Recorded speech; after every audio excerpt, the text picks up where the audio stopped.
Hola, hello everyone. My name is Alex Tyler. How you doing today? We are doing our first episode together. This is a podcast that everyone can look and enjoy. My name again is Alex Tyler. To my left, right here, is my friend Rage. He is a very good friend of mine. I've known him for many years. Top left is my friend Swagalicious, Swag Daddy, Swag Mommy Daddy. He is my friend Ken. And up top is my loving brother. I've known him for many years. His name is Brandon Cheney. I know him very well, and he's known I all know all these guys for many years. We decided to come together, do a podcast called Friendly Reminders. Hopefully, we can all enjoy each other and enjoy the podcast. Everyone, say hello. Hello. What's going on? Hey, glad to be here. All right, everyone. Now, before we joined before, Ken, you were saying something that you were having a discussion about? Oh my goodness. So as far as the money situation, I have so many different complaints about it, but like where I come from, Northeast Ohio, like it costs a certain amount, and then now moving down to the East Coast, like it's like the cost goes up. Like the money stays the same. The money doesn't really change much, which is frustrating because you work your job, you do what you got to do, you go in, you do your day job, and you're looking at the money situation and just like, oh my goodness, it's frustrating. But the other thing too that I wanted to bring up about like just modern times and this economy and things like that is like some of the hobby getting, and the hobby getting is like, everybody has their hobbies and they want to do what they want to do. It's like, but the people that are the hobbyists, like doing the selling, they're spending so much money, and I get that. So it's expensive. But now all the people that are the consumers are spending like quadruple or triple the amount, that they would normally spend. So it's just kind of frustrating to me, like just seeing those things out here. And I'm just like, oh my goodness, like I miss being in Northeast Ohio where I could just go to a flea market and find the thing I want and pay for what it's, probably what it's worth or maybe a little more because it's valuable. But out here, it's ridiculous. Like it's astronomical. I believe it because you are in a place of East Coast where anyone who doesn't know, you moved from Baltimore to where again? So I moved from Baltimore to York, PA, but York, PA still identifies themselves as like, East Coast, like they're still very East. Yeah. Yeah, the quotations like and you have Philadelphia, which isn't too terribly far from here Yeah, as well. yeah, Yeah, I yeah, know. Philly, yeah. like those guys. He switched. He moved there because he heard the Eagles were winning a Super Bowl, so he could play him. Our team won a Super Bowl finally.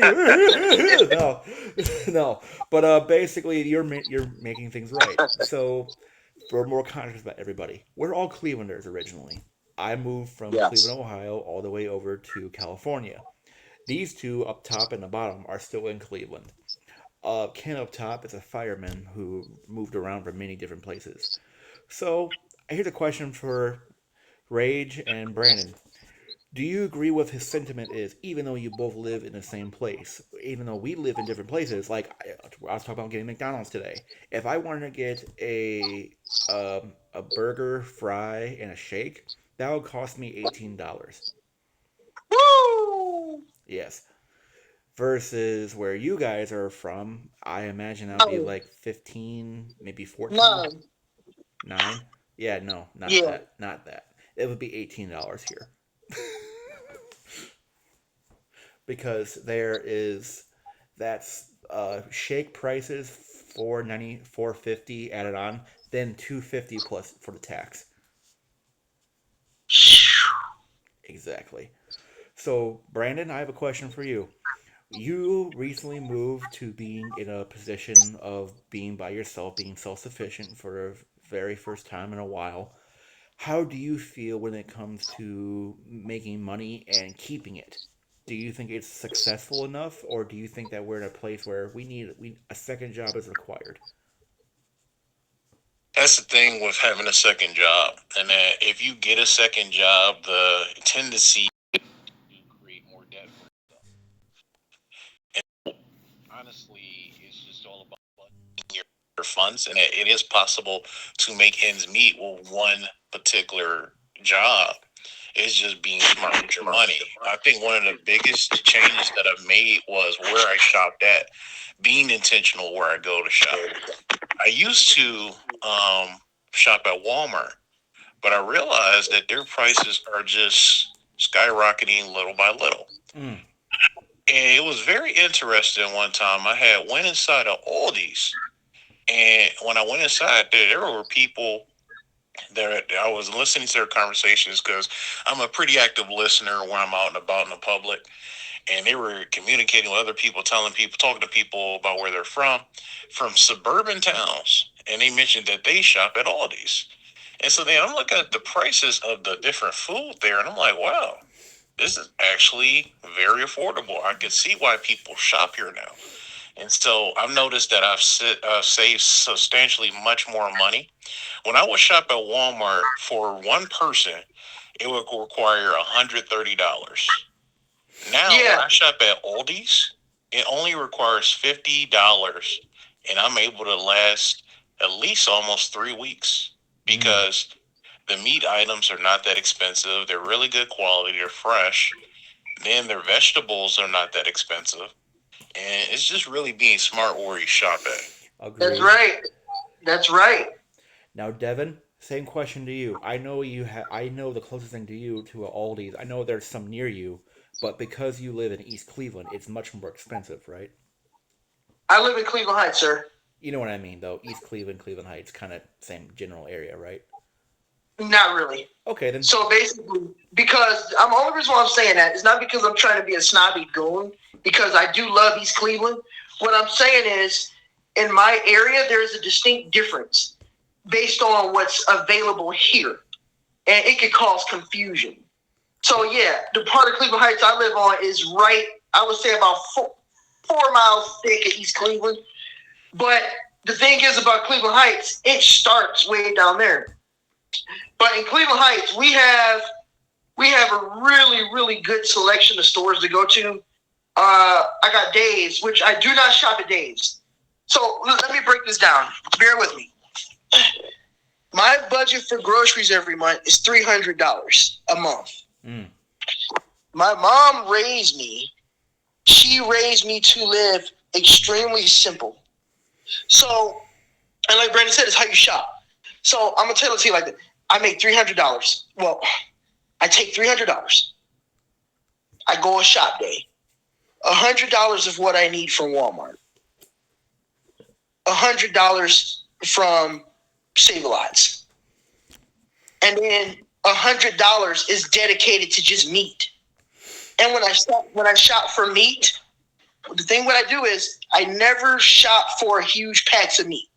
When you go to Dave's or you go to Mark's, no, not Mark's, Aldi's. Aldi's is the best place to shop when you're on a budget. Yeah. I don't go there for my meat personally, but they give me my vegetables, they give me all my sides, everything is there. I get out of Walmart and I owe $90 for what I need from there. Yeah. I get out of Aldi's and I owe $40 for the same amount of stuff from Walmart. And then when I get my meat, I go to Dave's because Dave's is expensive, but they're meat. They basically give meat away. Here, I'm going to go to my refrigerator right now. You ready? Okay. So I can explain. So I go to Dave's and look, they have manager specials where the managers take meat that's a day from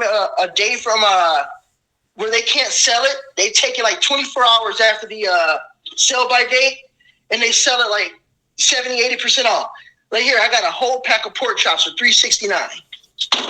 Mm. I got three full steaks for $4, and I bought a pack of pork loins, $2.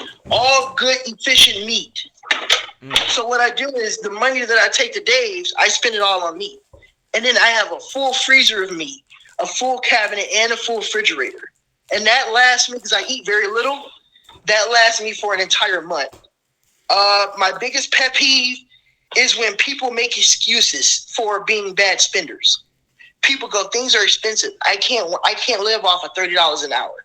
How can you not live off of $30 an hour? Say you make $30 an hour. You work 40 hours a week. You may make $700 to $800 after taxes. Take your utilities, simplify your utilities, simplify them. Only pay what you need, your internet, your lights. If you have water, keep your water down, live simply, and you can make do with any job. Yes. My biggest pet peeve is when people have these really high standards and then they blame the economy for them just trying to hold on to standards that nobody can keep up with anymore. Mm. Yeah. Yeah, can I add to that, Dev? Yes. Yeah, you spend nothing but facts there, bro, because the biggest killer to people's pockets are subscriptions. Yeah. For instance, we all love these streaming services. And a lot of them, they add up over time. Oftentimes you save more money getting an annual membership compared to monthly memberships. Oh, God, yes. Yes, you do. And so, like, for instance, your Disney Pluses, your Netflix, your Apple TVs, that stuff adds up. And if you notice, when you get the invoice for these different subscriptions, they're skyrocketing their prices. When Disney Plus first came out, just no commercials in general was about $8 a month. Now, if you want no commercials, you're looking at $17 a month. Oh boy! And then if you're trying to do like Apple TV, you're going to be looking at $15 a month. If you're looking at Netflix, now Netflix is going on to almost $30 a month with no commercials. Dude, I had the same problem with. I had Amazon Prime, where I would add in stuff to it. I would get Paramount Plus, Apple TV Plus, whatever you want to call it, that together, AMC maybe if I wanted that. Altogether, I'm paying $40 a month in total with Prime included. And I like that too. Prime felt easier because it's not just a streaming service. You get Amazon discounts. You also get Amazon Music and video, stuff like that too with it. But Amazon Music sucks. But I'll explain. You can only listen to about maybe 4 songs and then you're done. Yeah, it's up, man. And the app is unprepared. It's unfixed. Oh, it's horrible. But what you do get with Amazon Prime also is their audiobooks for free, basically. You get their Kindle products for free. You can listen to any audiobook and read in any book you want with that for free also. But it's just, my God, man. And like the streaming services I have right now is annual membership for HBO, annual membership for YouTube, which gets me YouTube Music and stuff like that, so which is nice, and Crunchyroll because I'm a weeb. And once I get paid again, I'm going to get Amazon Prime back and get some stuff with that basically because the Prime deals that you can get during certain days are amazing, man. Oh my God, it's so worth it. But then I have a question that goes back to our friend Ken up there. What subscription services do you have because you have kids? Bro, oh my God. I've been waiting to chime in. No offense. I understand everybody's situation with this, but oh my gosh. I've been wanting to chime in because I'm like, when I first got to Baltimore, I thought I was saving a big ton of money because I'm like, oh, I'm just going to Hulu it and do Hulu and like YouTube TV and stuff like, whatever. And I'm like, I'm saving big money. In the beginning, I was saving money because I wasn't having to buy cable. And cable is like well over $100 a month, right? Mm. So you guys know, Clevelanders, it's like cable's like 100 and some. So I'm like, oh yeah, I got a digital streaming service. And so when I first moved here, it was like $40 or $50. Not even. And I had everything. Didn't even need to bounce around. Didn't need to continue messing around with things. Sorry. My baby boy. Good job, bud. So, yeah, I didn't really have much going with that, and I was like, oh, this is saving me money and whatever. And then things changed as the economy has changed, as things have gone the way they are. Now I'm like, oh my goodness, like having a streaming service and all this, it's like you add up all this things you need, because now they've changed it too. So now they don't just, like when I have Hulu, it was like everything: TV, sports, movies, videos, whatever. So now they've changed it to the point where you're spending astronomical dollars for what? For, it might as well we might as well have never left the cable system. Because we're paying more now in streaming, getting everything we want. So I can get streaming, everything I want. $80, $90 a month for this. $10 a month for this. $20 a month for this. $30 a month for this. And I'm looking at it and I'm adding everything up. And it's like, okay, so now we're at a spot where it's like $190 or $200 a month, where cable was like 110, 105, 110. So I'm just frustrated because I'm like, you know what? It's not worth it. And we're just paying all these different, we're subscribing to all these different outlets, all these channels. So it's not worth it. I'm frustrated. I'm angry. I don't feel like it's right. I feel like they're taking advantage of us. They are. So, And here's the thing Yeah. too. I'll give this as an example. Or what they just did now for Netflix as a deal was subscribe now for a deal for a cheaper thing for Black Friday or something like that, and watch the new season of Stranger Things. Stranger Things. Thank you. What I found out is that if you have that, it only lets you see the new season, not the other seasons with it.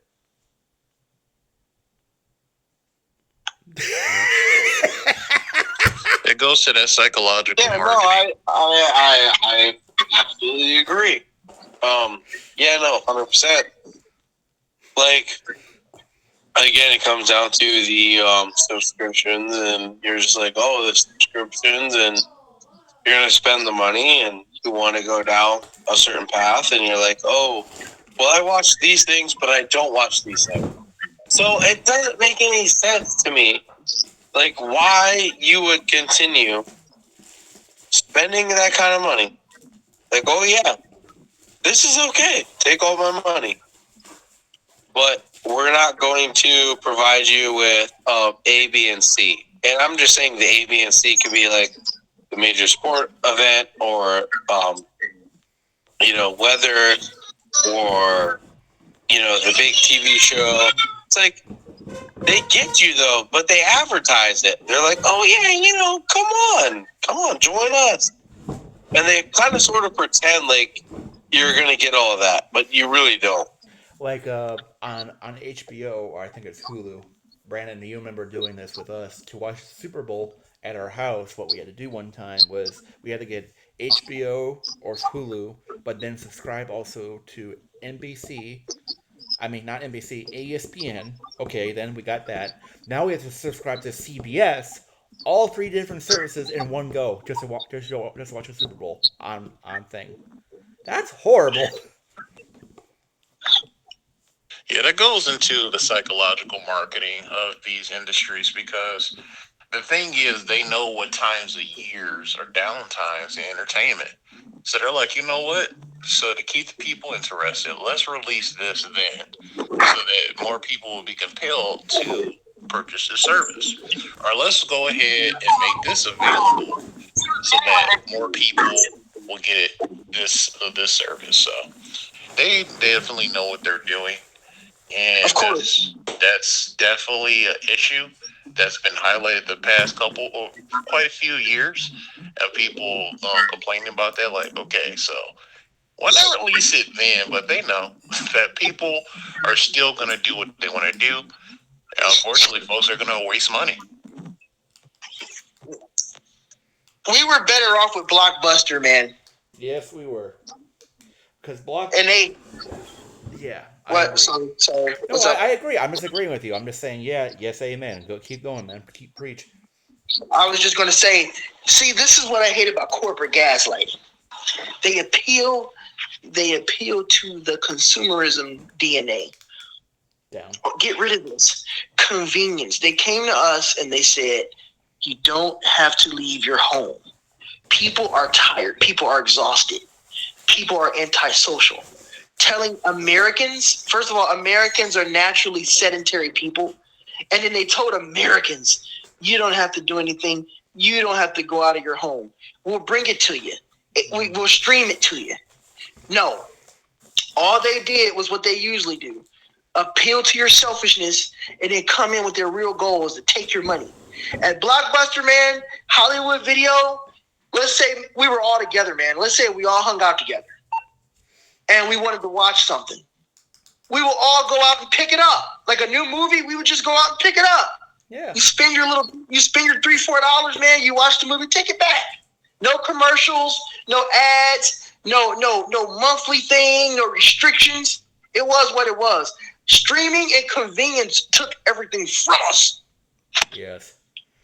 Agreed. And the thing is, like, remember Redbox? That tried it a little bit too, and that lasted the longest too. And people like that. People love Lego Roblox. Spend $1, then eventually $1.50, then eventually $5 before its end to watch a movie. Put it back, and then you spend $5 for each day that you have the movie. Okay, fine. Sure. They tried gaming. What ended up happening is that people would rob these machines, steal all the movies, and sell them online for exorbitant prices then. And then people found out like that's not worth it then either because you're robbing a system that no one really cares about the things. They're just taking the discs and all that junk. I have Redbox CDs and all that kind of stuff at my house still because like I never returned them because why the heck should I? I'll pay the $50 fee to own it, but it's me owning a movie from now on. I don't really care. I can watch it as much as I want now. And versus like going to a movie theater, okay, I'm paying $15 for the movie, but I'm also spending on popcorn, drinks, stuff like that. Like I recently learned in the movie theater, they intentionally put certain temperatures in the movie, depending on how popular the movie is, to make you thirsty and make you want to eat. They trick you that way, where they make you feel. But you know what? Yeah, what's up? I'm not interrupting you. I'm just putting in. Yeah, but you know what? That's a whole nother subject. That's Hollywood's fault, man. That's Hollywood's fault. Agreed. And that's why I'm leading into the next topic with this, where it's like, let's look at the world around us and think about, my God, are we thankful to have a good life that we're not tricked easily? I'm sometimes tricked easily. Wow, that new thing came out. I'll subscribe for the 7-day pass to watch this. Okay, sure. It's free for 7 days. Okay, get rid of it. Go away. What's going on now is that we can see is that streaming services are going back to what they used to do for TV.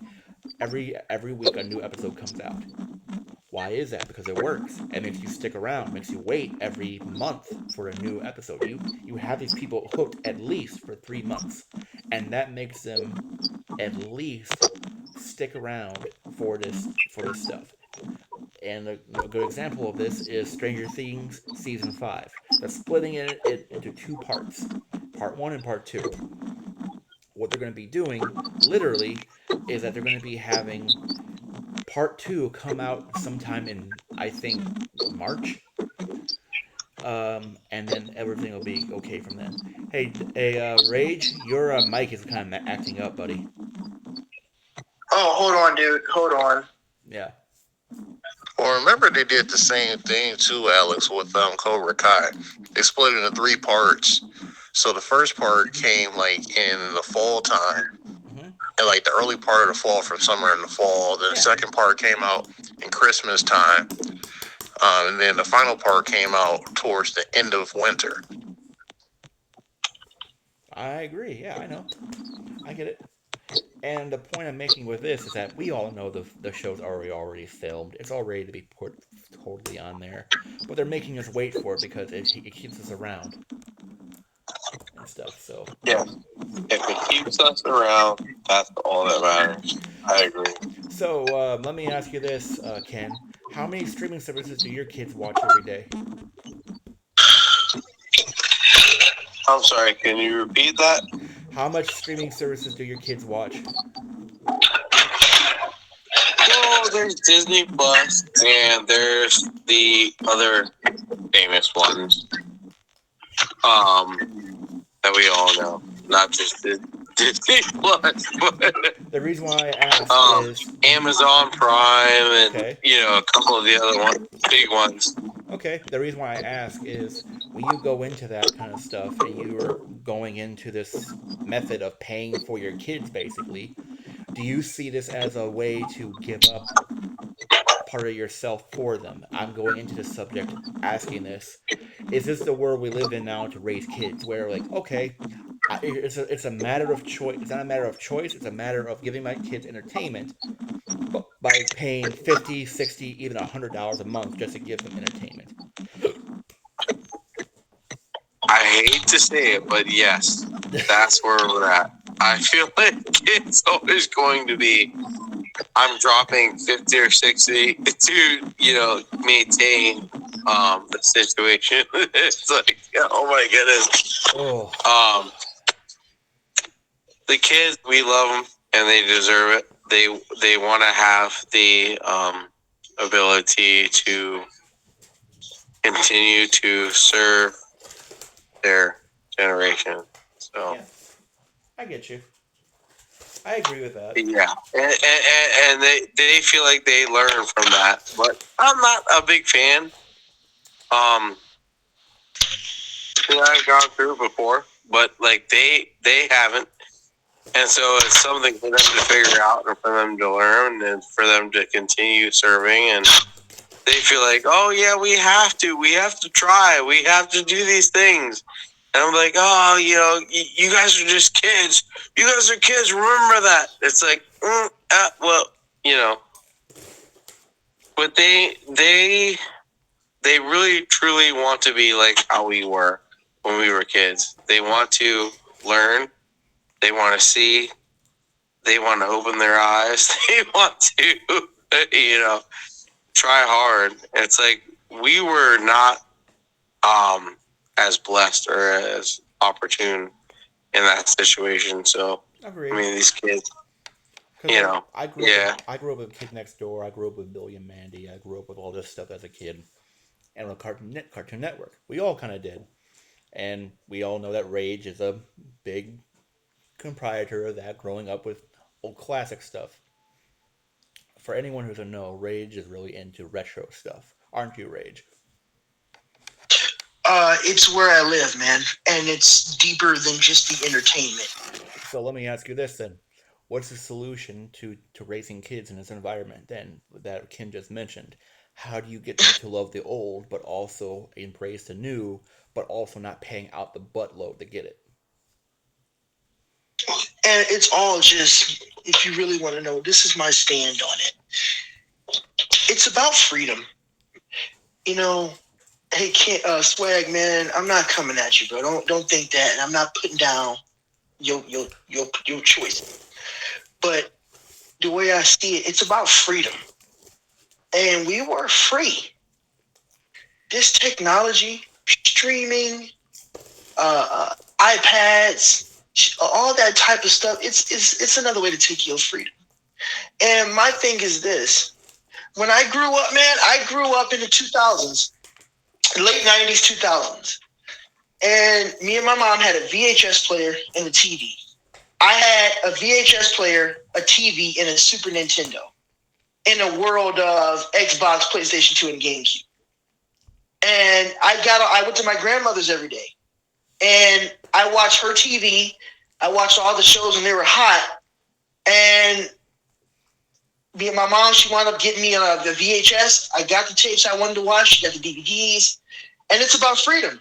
Nowadays we're all tied to these things. But the solution is we should just go back to doing what we were doing. See, these corporations do what they can get away with. Agreed. Tommy Vercetti from Vice City said this. He said, Kenny, people get away with what you allow. See, it's our fault that is like this. It's our fault because these corporations, at the end of the day, man, they just want money. That's it. They don't care how they get it. They just want money. So they're going to sell it to however they're going to sell it so they can get a buck. They don't care if we rent, buy, watch, don't watch. It's all about the money.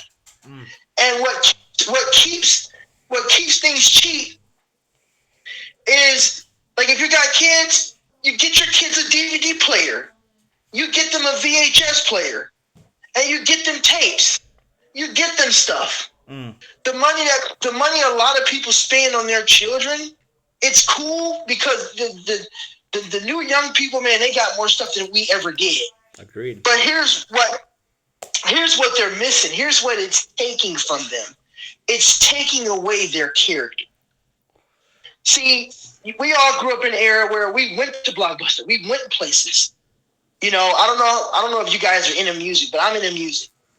And I went to the music store to buy CDs. I went places. I was excited for things. I looked forward to stuff. When Jimmy Timmy Power Hour came out, I looked forward to that coming out. Asked to stay at my grandmother's so I can watch it.